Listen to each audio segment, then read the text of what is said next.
এখন আর করে না। খুব বেশি মিস করি, যে কথাটা বারবারই বলবো, যতবারই আমাকে প্রোগ্রামে ডাকবে ঈদের, ঠিক একটি কথা বারবার নোটিস করব যে সালামি নেওয়া এবং বান্ধবীদের সাথে মানে ফ্রিডম ভাবে, যেখানে আমি জানি মা বাধা দিবে না, বাবা বাধা দিবে না, কোনো প্রবলেম নাই, বাসায় তাড়াহুড়া করে ফেরার টাইম নাই, লাইক সকাল 10টা থেকে বিকেল 5টা পর্যন্ত একদম রিল্যাক্স একটা টাইম, বিন্দাস টাইম, সন্ধ্যের আগ পর্যন্ত।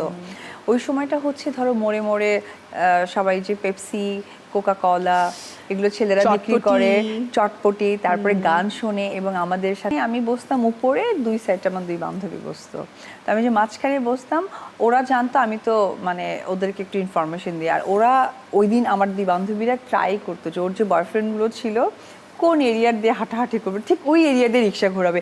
এমনও আছে যে এক রোড ওরা 3-4 বার ঘুরতেছে, আমার খুব বিরক্ত লাগতো, আমি আমাকে অন্য রোডে নিবি, নাহলে আমি কিন্তু নেমে যাব।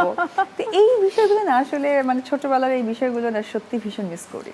অন্যান্য ঈদগুলোর চাইতে তোমার বিয়ের পরের প্রথম ঈদটা তোমার লাইফের অনেক স্পেশাল ছিল ডেফিনেটলি, এবং নিজের পরিবার রেখে অন্য আরেকটা পরিবারের সাথে ঈদ উদযাপন, সেই দিনের খিচুড়ি রান্নার বিশেষ স্মৃতি ছাড়া আর কোনো স্মৃতি আছে কিনা বলো।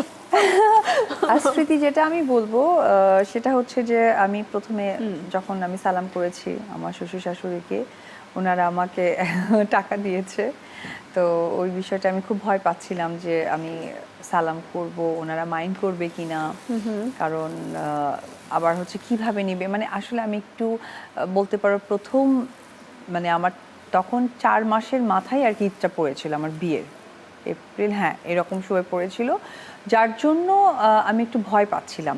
তো সেই সময়টা আমি বলতে পারি যে আমার শাশুড়ি খুব ফ্রেন্ডলি ছিল আমার সাথে, সে আমাকে সব কিছু ম্যানেজ করে দিয়েছে, কারণ বাসায় অনেক মেহমান এসেছিলো, কারণ ওর কাকা তো মানে ওর আমার শ্বশুরের যে ভাইয়ের ছেলেরা আছে তার ওয়াইফরা, মানে অনেক লোক আসে, আর আমি ওইভাবে কাউকে চিনতাম না, তো আমি বুঝে উঠতে পারছিলাম না যে কাকে সালাম করব, কার সাথে কথা বলবো, কার সাথে কমফোর্টেবল হব, কি করব, সবকিছু মিলে মানে আমি একদম ভয়ের মধ্যে ছিলাম।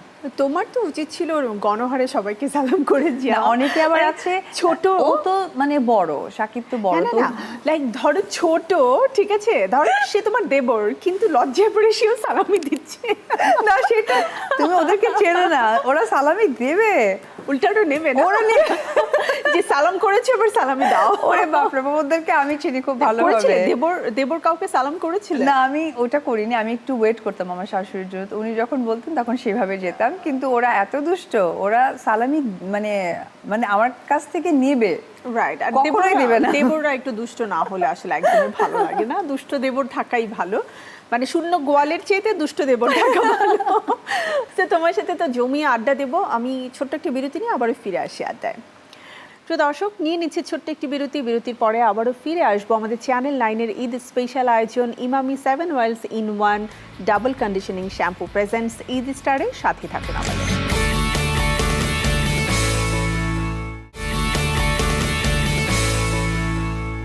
আফটার ব্রেক আপনাদের সবাইকে আমন্ত্রণ আমাদের ঈদ স্পেশাল আয়োজন ঈদ স্টারে। প্রিয় দর্শক, প্রিয় তারকাকে নিয়ে আজ আড্ডা হচ্ছে, আমাদের ঢালিউড কুইন অপু বিশ্বাস রয়েছে আমার সাথে, চলুন আবারও আড্ডায় ফিরে যাই।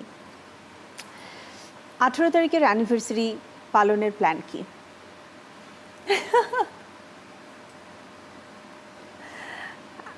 মানে বাচ্চা ছাড়া লাইফের কোনো প্ল্যান নেই, সব প্ল্যান তো জয়কে ঘিরেই, আর আমার তো মনে হয় যে এটা মানে জয়ের জন্য একটা স্পেশাল ডে, অফকোর্স, কারণ এই দিনটা আছে বলেই জয় আছে। এক্স্যাক্টলি। কত বছর হলো জয়? 18 তারিখের কত বছর হলো? 2008 থেকে গুনতে পারো। 2008 থেকে, তার মানে অলরেডি 17 ইয়ার্স, অলমোস্ট 17 বছর। 17 বছর, মানে একদম পরিপূর্ণ একটা সময়, আসলে মানুষ এই সময়টাতেই বড় হওয়া শুরু করে, তো একটা সম্পর্কেরও আমি বলবো যে মানে দীর্ঘস্থায়ী হওয়ার জন্য এই সময়টা খুব গুরুত্বপূর্ণ। জয়ের বয়স এখন কত হলো? 8.5। মাশাআল্লাহ, দেখতে দেখতে বড় হয়ে গেল। মানে আমার কাছে না 8.5 মনে হয় না, আমার কাছে মনে হয় যে মানে এই তো মানে খুবই বড় হচ্ছে। ইনফ্যাক্ট তুমি জানো সামটাইম এখন যেটা হয় যে আমি ওর টি শার্ট পরতে পারি এবং ও আমার পাশে দিয়ে ঘুরলে আমার এখানে মাথাটা চলে আসে, মানে আমি জাস্ট অবাক হয়ে যাই যে আমার বাচ্চাটা বড় হয়ে যাচ্ছে, কোন দিন আরো বড় হয়ে যাবে, তখন হয়তো ওর দিকে তাকাতে হচ্ছে আমাকে ঘাড় উঁচু করে। না এখনো তো জয় তোমার কোলে আসে, তোমার পাশে হ্যাঁ, ঘুমাচ্ছে, হ্যাঁ, তোমাকে জড়িয়ে ধরছে। ঠিক 4-5 বছর পরে দেখবে যে এই জিনিসগুলো আস্তে আস্তে করে কমছে, করে। ওরা নিজেদেরকে বড় ভাবা শুরু করে, একদম। সেই সময়টা অনেক বেশি মিস করবে। ছবির প্রসঙ্গে আসি, বরবাদ নিয়ে কি প্ল্যান? দেখা কি হয়ে গেছে নাকি যাওয়ার প্ল্যান করছো? না এখনো প্ল্যান করা হয়নি দেখার, বাট আমি দেখতে যাব।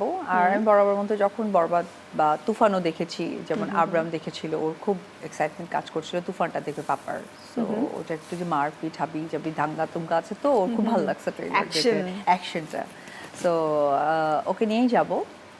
যখন যাব তখন অবশ্যই আমি সোশ্যাল মিডিয়াতে, আমি তো টুকটাক যে ভালো লাগার জিনিসগুলো থাকে আমি টুকটাক শেয়ার করি, সো এখনো দেখা হয়নি, প্ল্যান। ঈদের